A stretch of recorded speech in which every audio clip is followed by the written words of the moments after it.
Hello, Namaskar. This is First Post and you're watching Vantage with me, Palki Sharma.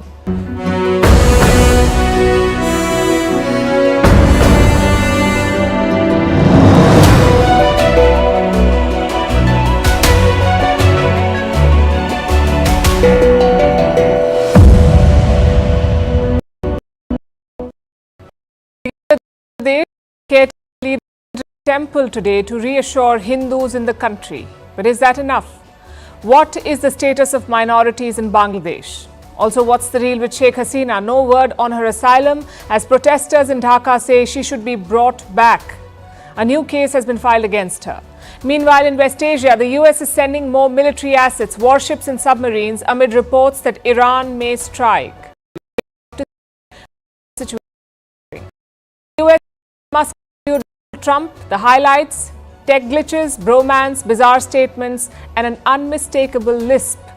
In Pakistan, a former ISI chief has been arrested, ostensibly for corruption, but dig deeper and you'd find a power struggle linked to Imran Khan.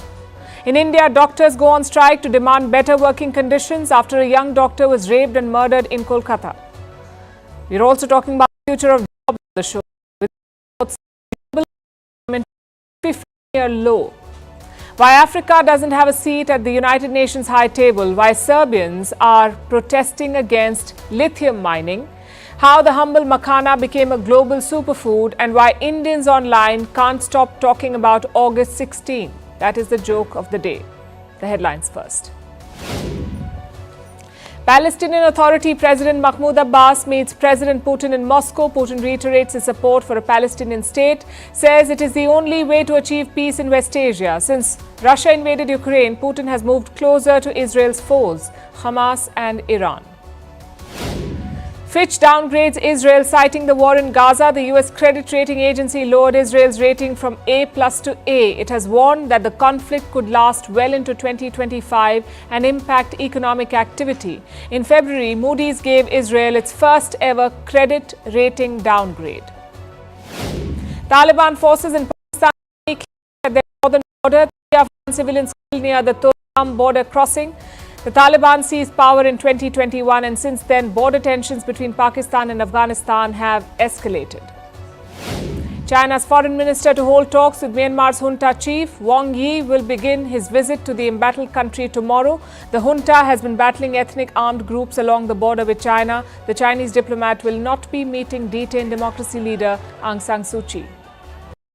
And to detect prevent any infestation as athletes return from the Olympics. Last year, Paris struggled with a bedbug outbreak. South Korea had been largely free of bedbugs for years.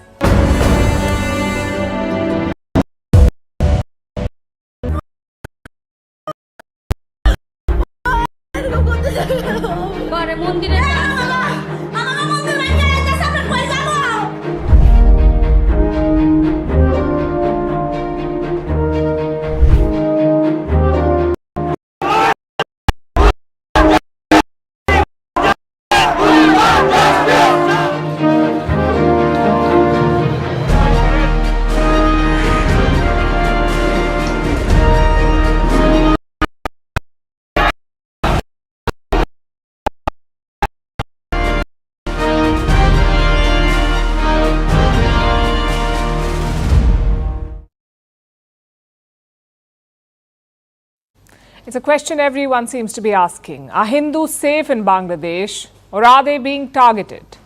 We've heard different answers from different sources, so tonight let's dig deeper. There is no point denying the problem, first of all. Some Hindu temples and homes have been attacked. Even the interim government admits this. Today, Chief Advisor Mohammad Yunus visited a temple in Dhaka, the Dhakeshwari temple. It's one of the biggest in Bangladesh. Yunus also met prominent Hindu leaders there. Later, he issued an appeal to the country. Don't differentiate based on religion. Rights are equal for everyone. That's what he said. Listen in. The Bangladesh that we want to create will be the Bangladesh of all people. There are no divisions or distinctions between us. We are the people of Bangladesh.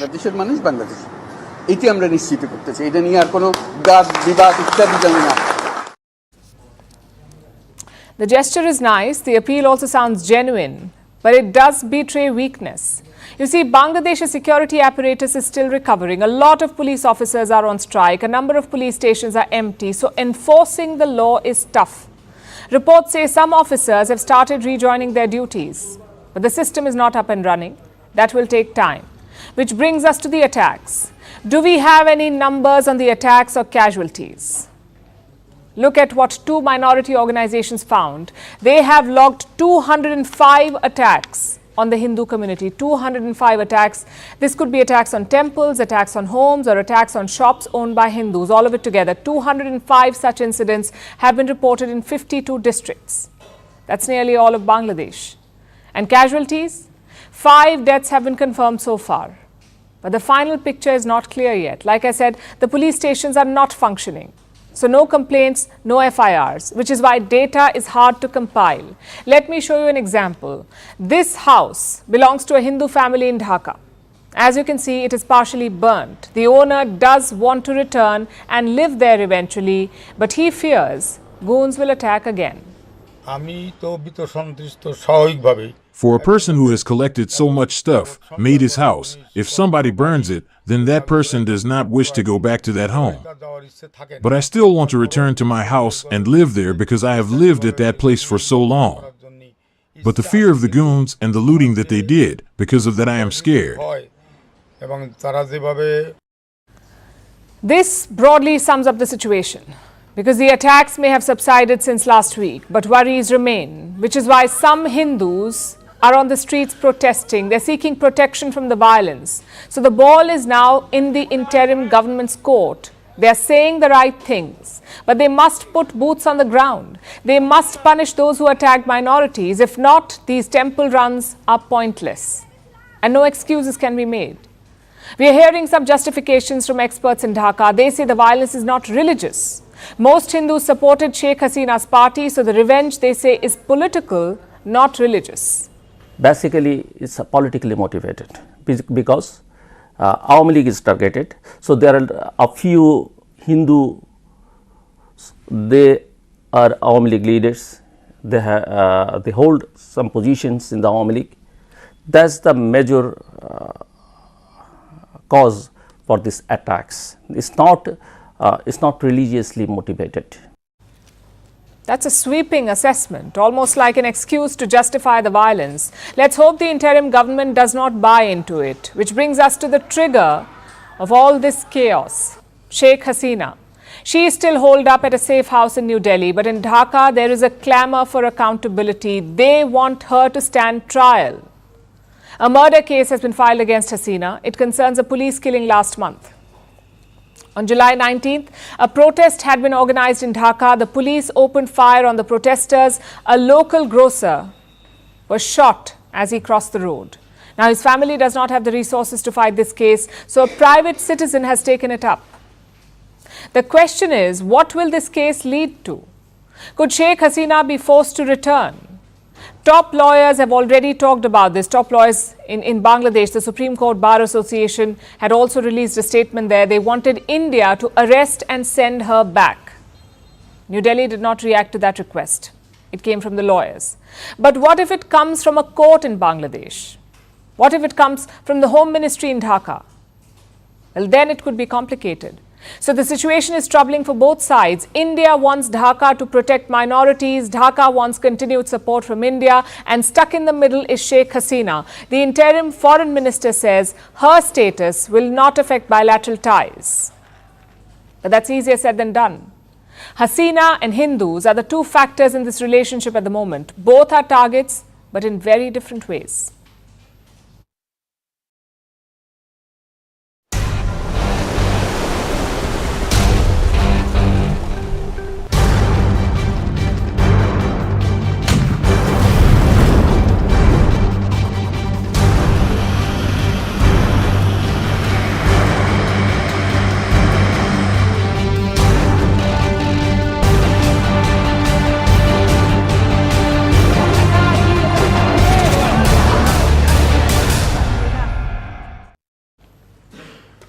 West Asia is sitting on a knife's edge, waiting for Iran to attack and suffering in the suspense on when and how that attack will come. It's been almost 2 weeks now, 2 weeks since Israel strikes in Lebanon and Iran. It was an escalation. Iran said it will retaliate. The region and the world began preparing for it. Flights are being diverted almost every day now. Iranian proxy Hezbollah has been firing rockets into Israel. Today, Hamas fired 2 rockets towards Tel Aviv from Gaza. The Americans are sending more warships in anticipation, but Iran is yet to strike. Every day, new reports, new assessments are released. The latest one says this: Iran and its proxies could strike within 24 hours. That is the latest assessment. And the targets could be well beyond Israel. It could be the Americans too. We do share the assessment made by our Israeli counterparts that something could happen as soon as this week by Iran and its proxies. The US has a big presence in West Asia and it's beefing up its defenses. First, they sent an aircraft carrier with 35 fighter jets. Now they're deploying a guided missile submarine. It is called the USS Georgia. It is being deployed in this region in West Asia. Clearly, the Americans are concerned, and with good reason. They have multiple bases and extensive military assets in this region. They've been coming under attack ever since the Israel-Hamas war began last year. Let me show you some numbers. During the Gaza war, the US and allied forces have faced more than 170 attacks. 102 incidents were reported from Syria, another 70 incidents from Iraq, and 1 from Jordan. Now, these attacks have left people dead or wounded. At least 145 US military personnel dead or wounded in these attacks. The most recent attack happened just 8 days ago on the 5th of August. And what was the target? The Al-Assad air base in Iraq. It is used by the US and its allies. And who is behind these attacks? In most cases, it's Iranian proxies. As Israel intensifies attacks on Gaza, these proxies target America and its military assets. So far, all of this has been a low-intensity conflict, but now things could change. That is the fear, that Iran would order its proxies to scale up these operations and to strike US military assets with greater force. The Houthis in Yemen are already issuing threats. Our operations towards the occupied Palestine to target the Israeli enemy, our operations in the seas, the inevitable and upcoming response operation, as well as coordination with the Axis in any joint operations. So American military bases remain vulnerable. So does Israel, which is obvious. If Iran attacks, Israel will top the list of targets. After all, Tehran wants to extract revenge for the death of Hamas leader Ismail Haniyeh. He was the political chief of this terrorist group. Haniyeh was killed on Iranian soil, inside Iran's capital city of Tehran. Mossad agents had planted a bomb in his apartment. This bomb was planted 2 months back and detonated when the Hamas leader arrived there. Israel has not claimed the operation. They've not taken responsibility. It seldom takes credit for overseas operations, but at this point, it doesn't really matter. There is little doubt that Israel did it, and now it is bracing for a direct attack. We take seriously the statements and remarks by our enemies, and therefore, we are at peak preparedness for attack and defense, and we will act according to the instructions of the political level. Like I said, it's not clear when and how Iran will attack. It's not clear what the scale of the attack would be. But Israel is not waiting to find out. It is issuing warnings. It says targeting the civilian population would be crossing a red line. Reports say Israeli leaders are also mulling other options, like considering a preemptive strike on one of the Iranian proxies. Talk about making a bad situation worse. This could easily spiral out of control. Western diplomats are apparently trying to prevent this. On Monday, they sent a message to Tehran. The West asked Iran to stand down. What do you think the response was? Iran shot back. Listen to their statement. Such a request lacks political logic, flies in the face of the principles and rules of international law, and constitutes public and practical support for Israel. It's hard to argue with this. And what was the West even thinking? Asking Iran to stand down and also making it public is like adding fuel to the fire instead of trying to douse it. No retaliation would be ideal, but expecting it would be naive. Iran believes Israel has violated its sovereignty, so it will respond, A, to restore the balance of power in the region, and B, to reassure its proxies. That would mean decisive military action. But clearly, Iran also sees the consequences, so it is offering a way out. If Israel agrees to a ceasefire in Gaza, Iran may not strike. That is the offer. Reports say Iranian officials have sent this message to the West via mediators. The price of avoiding a wider regional war is a ceasefire in Gaza. Talks between Israel and Hamas were set to resume later this week. Egypt or Qatar could host them, and Iran's offer seems to be aimed at these talks. This basically means that the ball is back in the court of Israel and its Western allies. They must deliver a ceasefire now.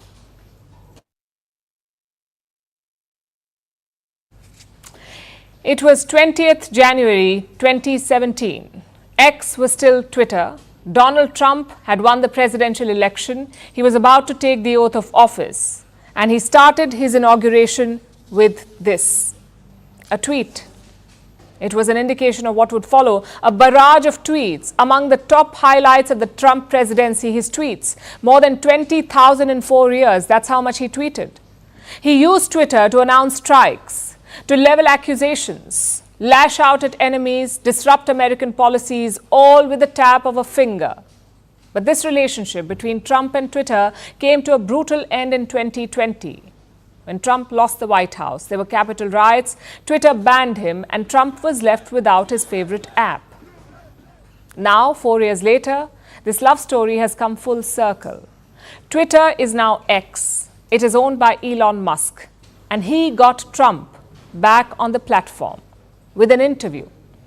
There you have it, Elon Musk with Donald Trump, two mercurial men supporting each other and trying to boost Trump's ratings. So Elon Musk sat down to interview Donald Trump on X. It was touted as the comeback of the year, but it started with this.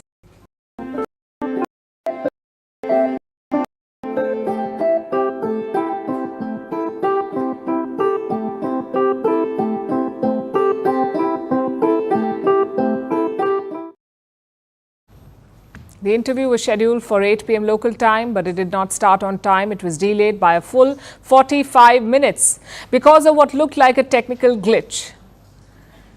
Musk called it an attack, though. A DDoS attack, basically bad actors driving traffic to a site to disrupt servers. Trump, on the other hand, called it regular traffic. He thanked his millions of followers. So after a 45-minute delay, the two men were online. And then it was regular programming, the same old fare, conspiracy theories, weird one-liners and banal chatter, your usual Tuesday stuff. Like we're having a great conversation right now.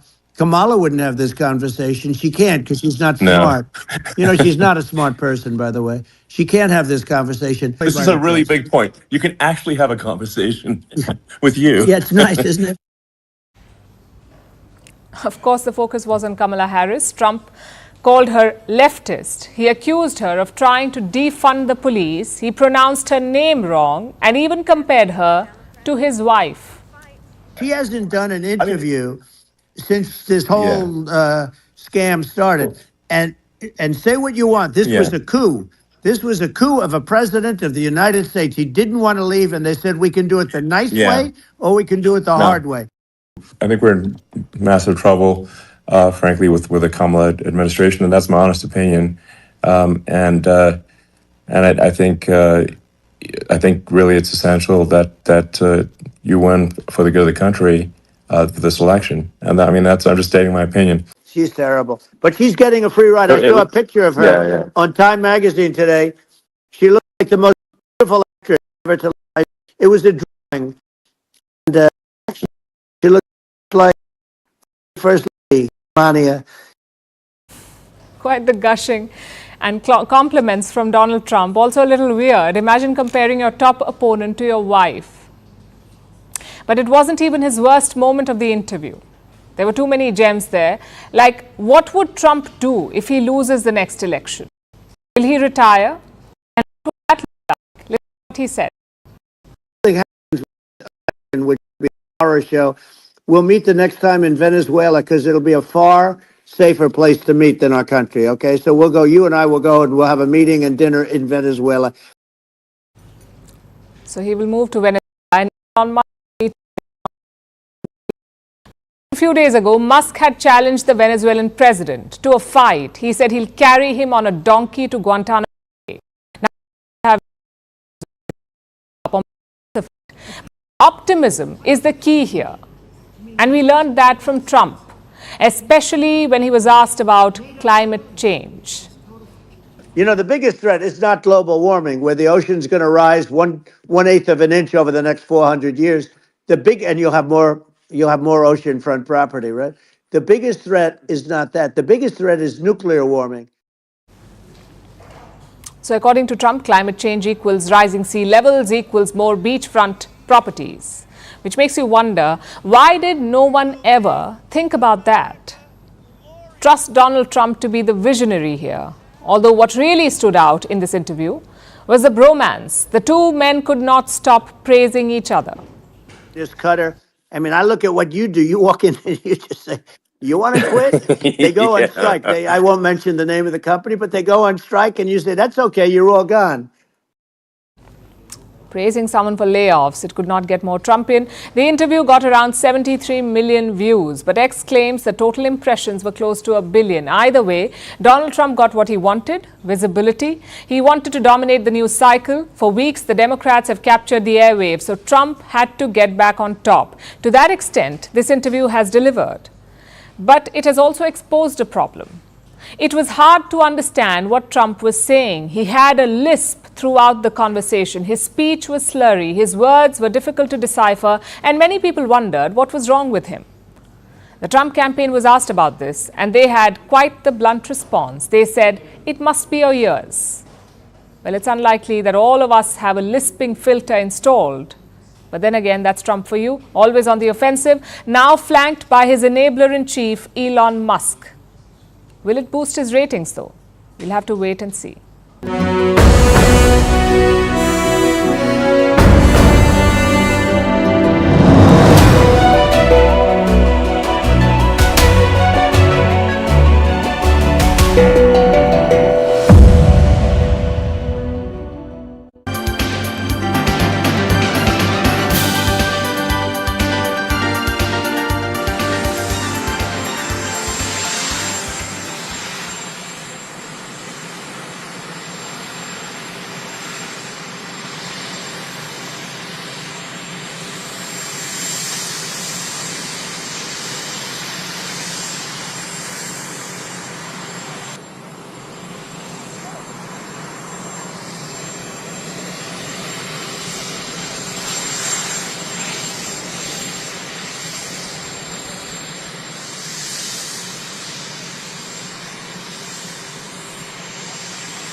What I can tell you is this. We cannot have a Democrat. We cannot have her. She's incompetent. She's as bad as Biden in a different.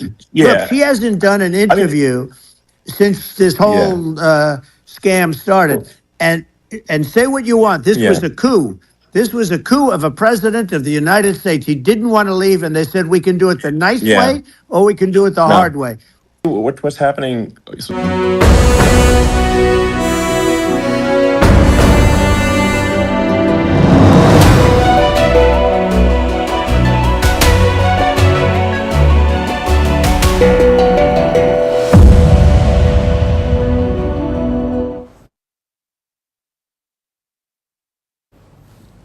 Our next story is from Pakistan. A historic event took place in the country yesterday. A retired three-star general was arrested. Lieutenant General Faiz Hamid was taken into military custody, where he is awaiting a court-martial.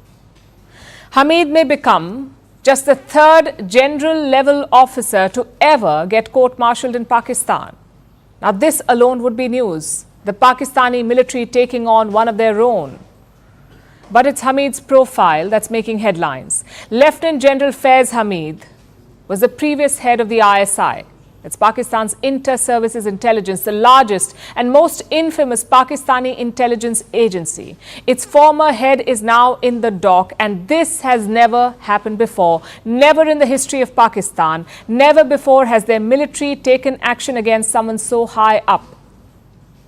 But Hamid now faces a court-martial, that too over corruption. So how did this come to transpire? Is Pakistan's military really cleaning up its act? Should we start expecting an honest and forthright Pakistani military? Of course not.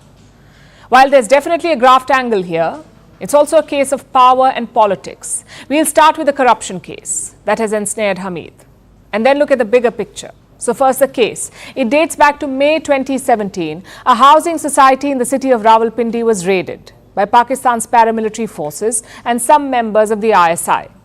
They raided the society. It was called Top City. That's what the society was called. The forces said it was an anti-terrorism operation. They claimed to have seized weapons and caught a number of terror suspects. The owner of the housing society was also picked up. A few months later, he was acquitted by Pakistan's anti-terrorism court.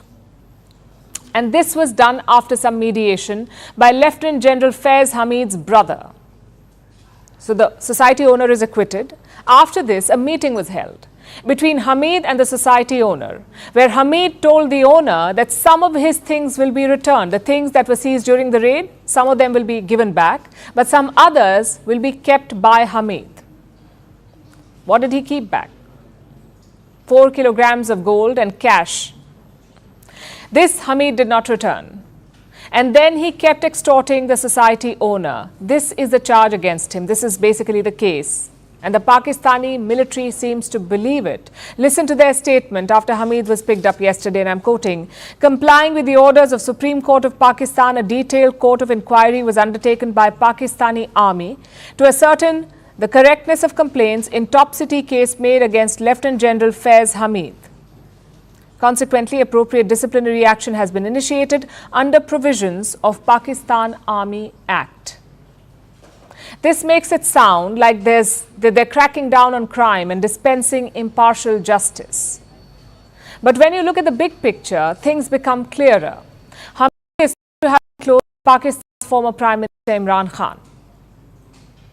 He allegedly helped engineer the 2018 Pakistan election. He apparently helped Imran Khan come to power, and as a reward, Hamid was named ISI chief. Pakistan removed him from the post. This caused a rift between the military and Imran Khan. And we know how that turned out. Khan was ousted in 2022. He was imprisoned in 2023, and 1 year later, he still languishes in jail. Now his old friend Hamid might be joining him. This doesn't look like an anti-corruption drive by Pakistan's military anymore. It looks more like vendetta and a power struggle. Different factions of Pakistan's military fighting to put their own puppets in charge, because the military holds the real power in this country. Here is a list of some accusations against Hamid: robbing a housing society owner, engineering elections, threatening and bribing politicians, imprisoning the opposition, trying to manipulate judicial selections, creating illegal trusts to hoard ill-gotten wealth. This list goes on, and it would put most hardened politicians to shame. But remember, Hamid wasn't even a politician. He was a 3-star general. How can a salaried military officer hold so much power? How can they get away with so much? The people of Pakistan should start questioning the outsized role of their military, or their democracy will continue to be a joke, no matter how many court-martials take place.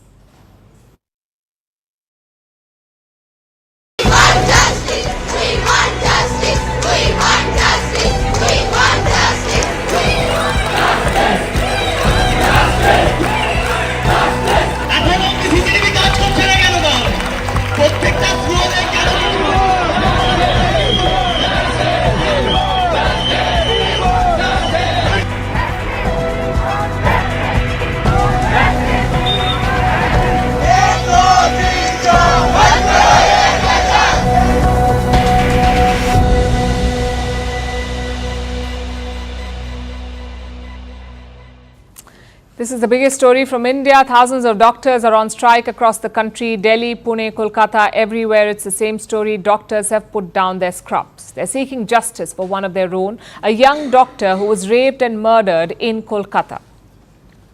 She was 31 years old. She was a second-year student at the RG Kar Medical College, and her story will make your blood boil.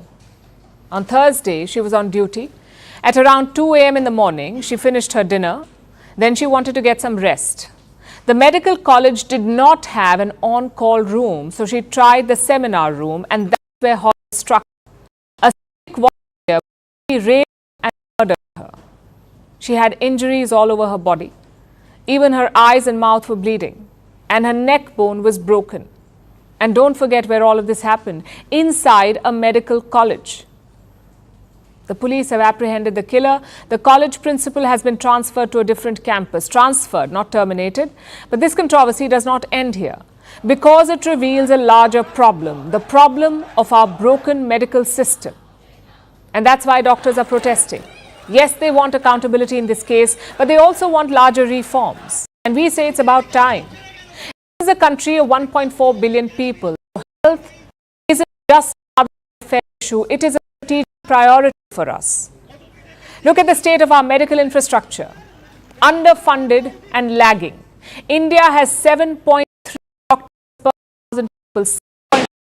7,000. Pakistan has 10.8. China has 24. The United States has 35. So the gap is pretty wide. Now the government has been trying to fix this. The number of medical colleges is up 82% in the last 10 years. The number of MBBS seats is up 112%.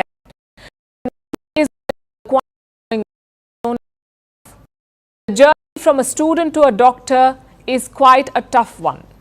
You start with a NEET entrance exam. This year's test was mired in controversy. Leaked papers, controversial grace marks, a Supreme Court case, you name it, NEET had it. But suppose you clear the test. You make it to a medical college.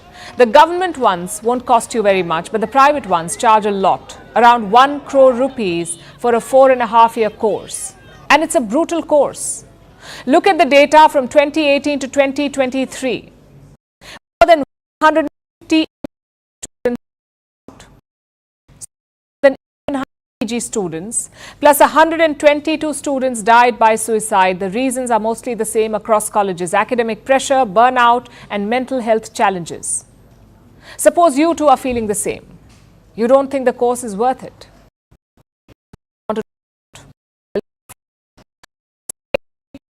Contracts or bonds, they come in two basic forms: a seat-leaving bond and a service bond.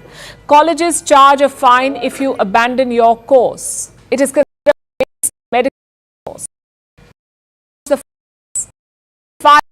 50 lakh rupees, that is what you pay as fine. It depends on which state you're in.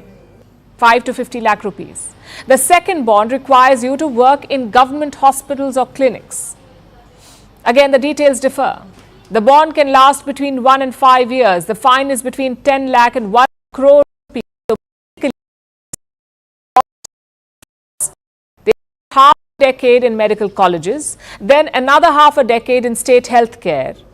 Do you know what's common in both? Poor standards. Take a look at this report. Almost 80% of India's medical colleges do not meet regulatory criteria.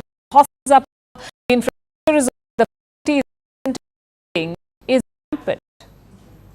This is the condition in 4 out of 5 colleges, and this is where students spend half a decade. Then they head to state healthcare. Again, the same situation. 80% of public health centers are below par, and don't forget the salary, just a fraction of what private hospitals pay. Which is why brain drain is such a big issue among Indian doctors. You're not getting paid well. The facilities are poor. So why would you stick around? Around 59,000 Indians. 59,000 Indians work as doctors in the US, Britain, Canada, and Australia. They make up 5% of the US workforce, 11% of the UK's. And can you blame them? After all this struggle, anyone would put money first. The question is, how do we fix it? Obviously, government funding is a big problem. Lancet magazine says India only spends 1.2% of its GDP on health. Compare that to China. They spend around 7% of their GDP on health. So in this case, throwing money at the problem is a solution. Maybe it could have saved that doctor's life in Kolkata. And we're not talking about complicated upgrades. Even simple have lights in corridors, or more security personnel, or more CCTV cameras. Our doctors clearly deserve it. Just think back to the Wuhan virus pandemic. These same doctors rescued us. They worked, while you worked from home, they put in 24-hour shifts. They went days without taking a break, without seeing their family. So we as a nation must repay them. Not just by banging pots outside our house, but by spending more on India's medical infrastructure.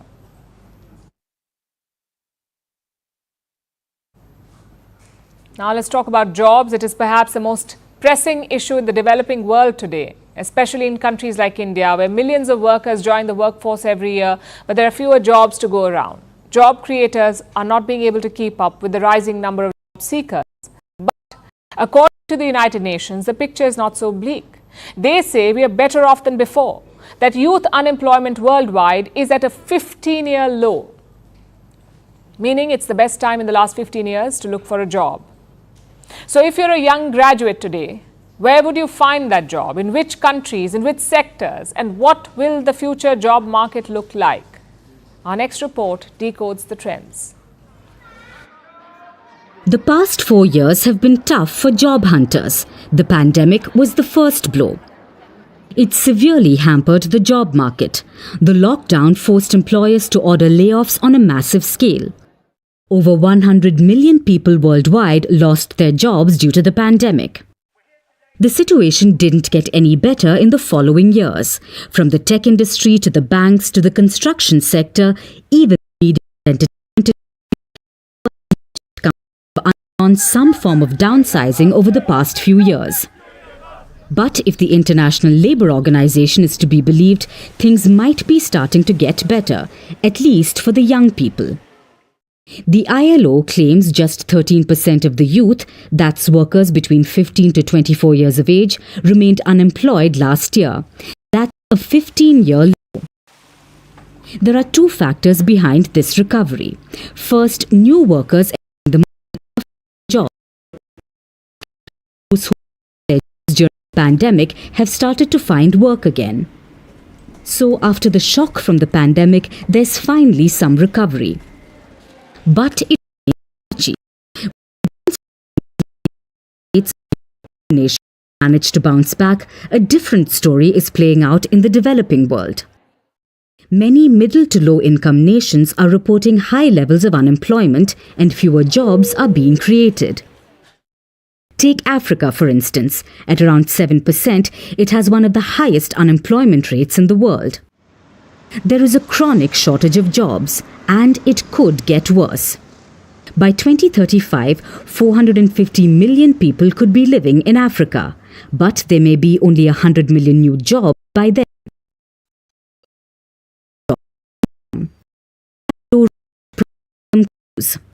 More workers are finding work in the services sector, particularly in 4 industries: trade, transport, accommodation, and food services.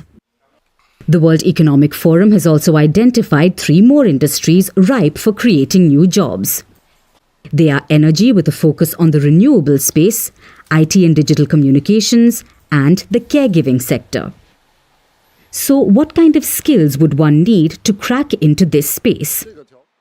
Workers with the skills to interpret data and make decisions would be in demand. So those who must create ways to solve problems. Firms would also need employees proficient in AI and big data. Earlier, finding a job simply updating the interview process. But the world is now on the cusp of a disruption in the job market. Finding a job amid this chaos can be challenging, but those who think outside the box will certainly prevail.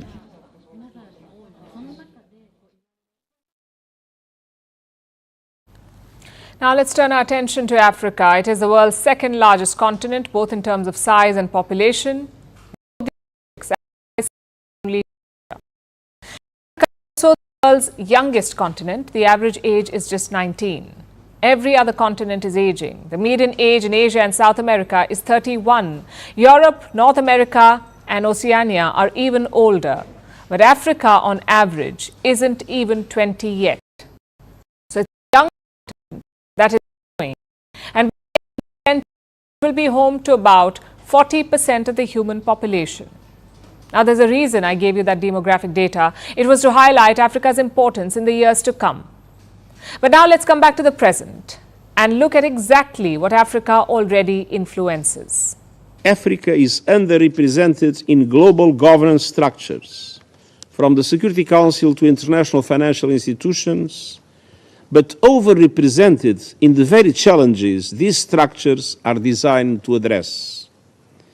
Conflicts, emergencies, and geopolitical divisions have an outsized impact on the African continent. And this Council's agenda demonstrates this. All specific or regional conflicts on your agenda concern Africa. The UN Secretary General made a valid point. Conflicts, emergencies, and geopolitical divisions have an outsized impact on Africa. But the continent is underrepresented in global governance structure. Africa is subject to all the problems, but does not have a fair say in the solutions. One disparity in particular was highlighted. We cannot accept that the world's preeminent peace and security body lacks public voice in the continent of well over 1 billion people, a young and rapidly growing population, making up 28% of the membership of the United Nations. He's talking about the United Nations Security Council. It's the world's top security body, made up of 5 permanent members and 10 temporary rotating. The permanent members are the US, the UK, France, China and Russia. These 5 countries have the coveted veto power, and they always have a say on global security issues because they are permanent members of the UNSC. Now look at those nations again. You have the US from North America, China from Asia, India should be on that list, and the UK and France from Europe. Russia is in both Europe and Asia, so only 3 of the 6 populated continents have permanent members. And Africa, the second largest continent in the world, doesn't have one. So why did the US distribute power so unevenly? Well, you must remember that the United Nations was founded in 1945. Its hierarchy reflects a bygone era. In 1945, most colonized, the people overlords. It was the same for India. In 1945, we were still trying to throw off the English yoke. But the UNSC was frozen during that turbulent time. And even though the world is very different now, the UNSC has refused to get with it drags its feet, comes to opening up membership, no matter how deserving the country. But the tables are slowly turning. The fact that Africa continues to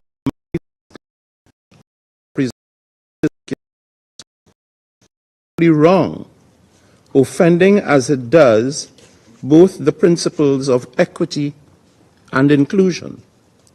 It runs counter to the principle of sovereign equality of states and calls for the urgency to reform this institution to reflect the world as it is now rather than what it was nearly 80 years ago.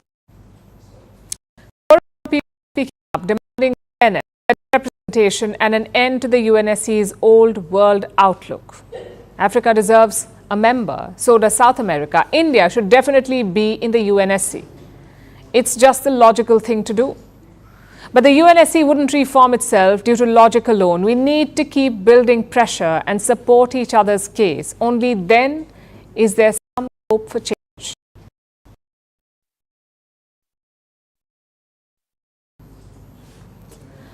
And now let's talk about lithium, also known as white gold. there's a rush for this metal across the world. It's because how important it is for energy transition. Lithium is used to make batteries for electric vehicles. Every country is looking to mine it, and Serbia has one such project, a lithium mine that could cater to 90% of the European Union's demands. Except there's a problem. The Serbians want it shuttered, and they're turning up on the streets to protest. Our next report tells you why. On Sunday, thousands took to the streets of Belgrade. They marched across the Serbian capital to protest against one project, the Rio Tinto lithium mining project. The mine cannot be built on agricultural land. In 30 years, you will have a desert there. Agriculture from the village brings more income to this country than the and should.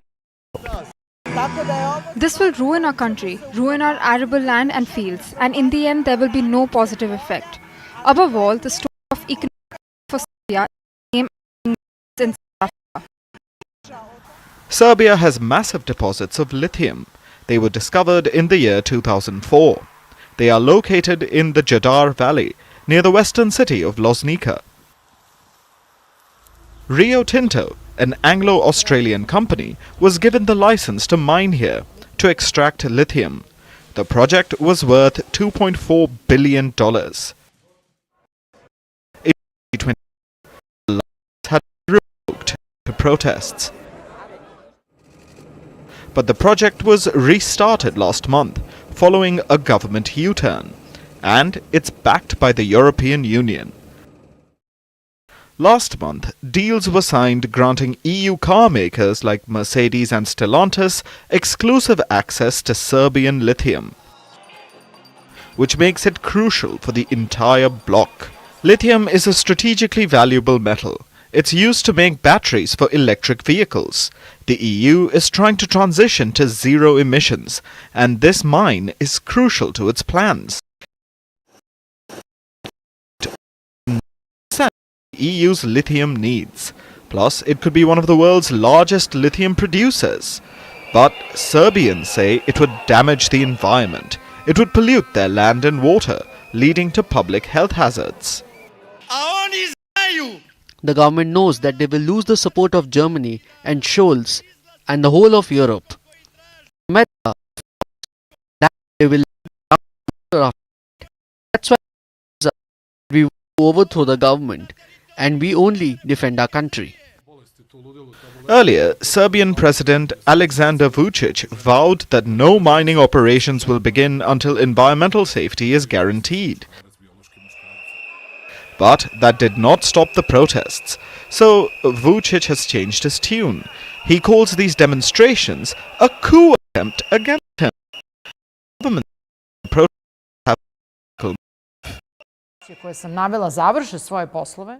I do not think the goal of the protest is genuine. They are not concerned about the environment.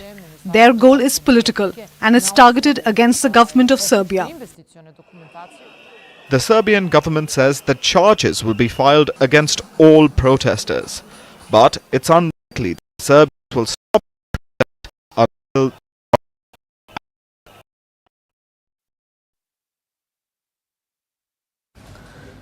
What if we told you about a superfood that would make you live longer? Would you be interested? It is naturally grown, healthy, cheap,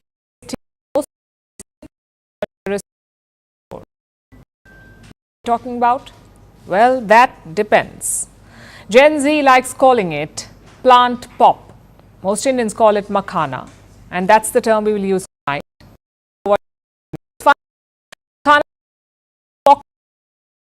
Not at all. It is a seed.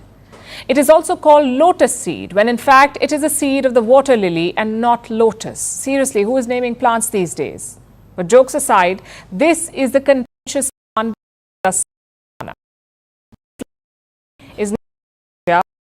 is grown in India, China and Japan, but 90% of the world's makhana comes from just one state, and that is Bihar, the northwestern state of India, the northeastern state of India. It receives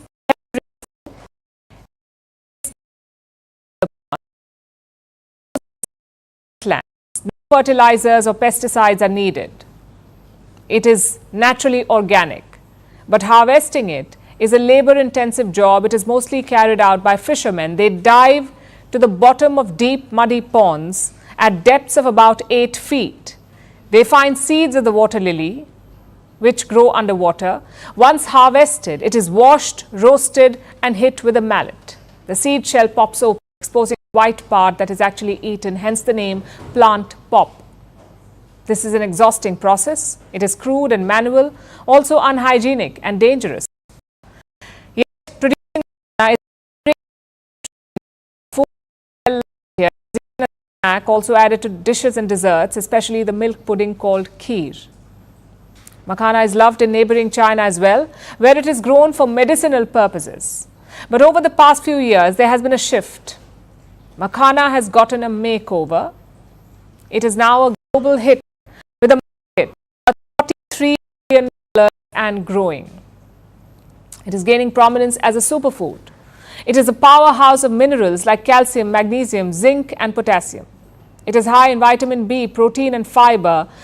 It lacks fat and calories. It helps lower your weight, blood pressure, and cholesterol levels. So it is packed with benefits, and it can be tasty. On a food, any size to toss it in, and people are getting quite creative with that last bit.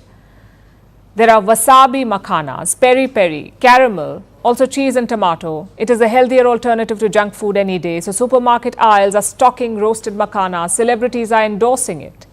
And people are nutty over fox.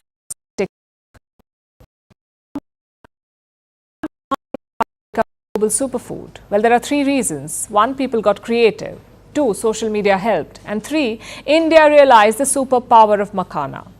We dove right into this huge market by choosing not to dive into muddy waters anymore. Thanks to Indian farmers, they're changing the cultivation process.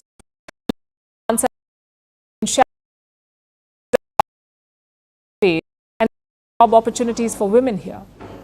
There are more experiments with seeds as well. There are newer machines that roast and pop the fox seeds.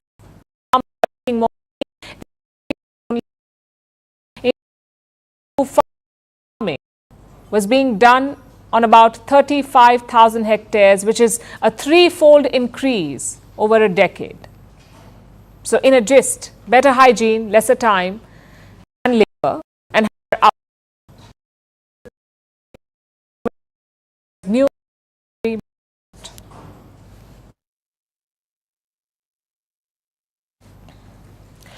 Before our last story tonight, let me ask you a question. When you think about life on Mars, what do you picture? Maybe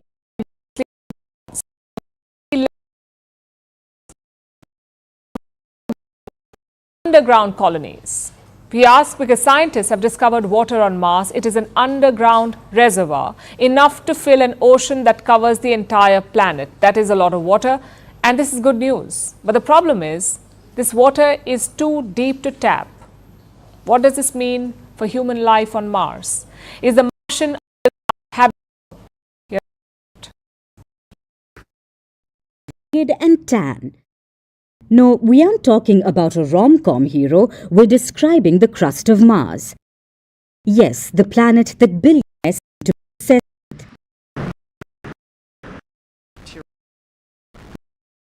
with. Billionaire. Much like any other day, because scientists have finally done it. NASA has found water on Mars. They've discovered a planet made up of the whole ocean. Scientists say it's enough to cover the entirety of Mars to a depth of 1.6 kilometers. How did NASA find this water? It's all thanks to an outer space robotic explorer, the InSight lander. It touched down on Mars in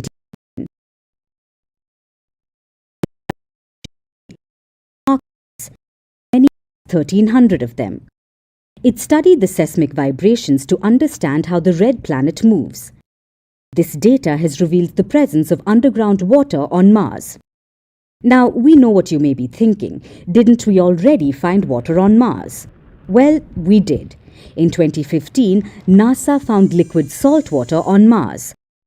The data discovery indicates there's much much larger amount of water on the planet, which might make it possible for humans to inhabit it. But there is a catch here. The Martian water is playing hard to get. Why?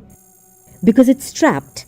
It's trapped in tiny cracks and pores of rocks in the middle of the crust.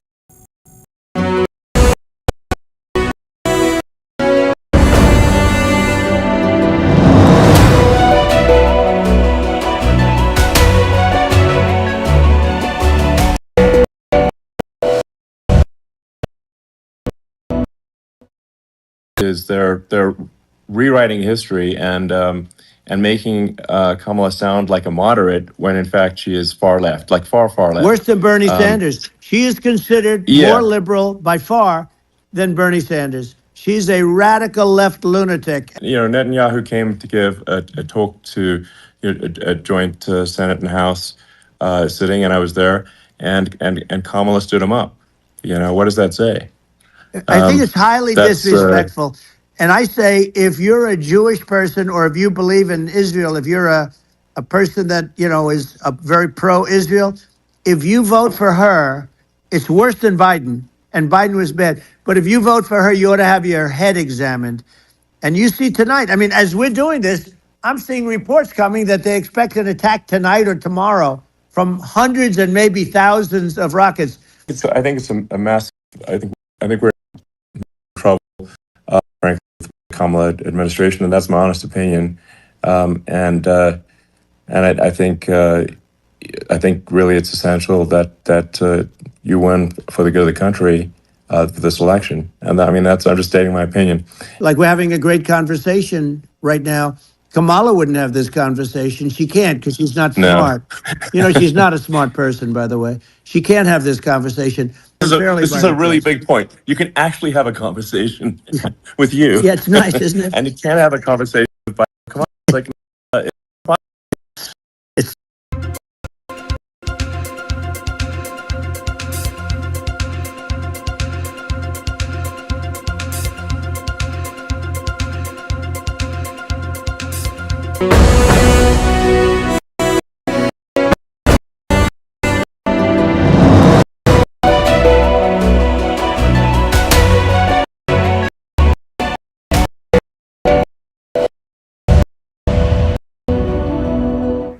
Now it's time for Vantage Shots, images that tell the story. Taiwan welcomes its Olympic athletes with 3 fighter jets escorting the plane carrying them home.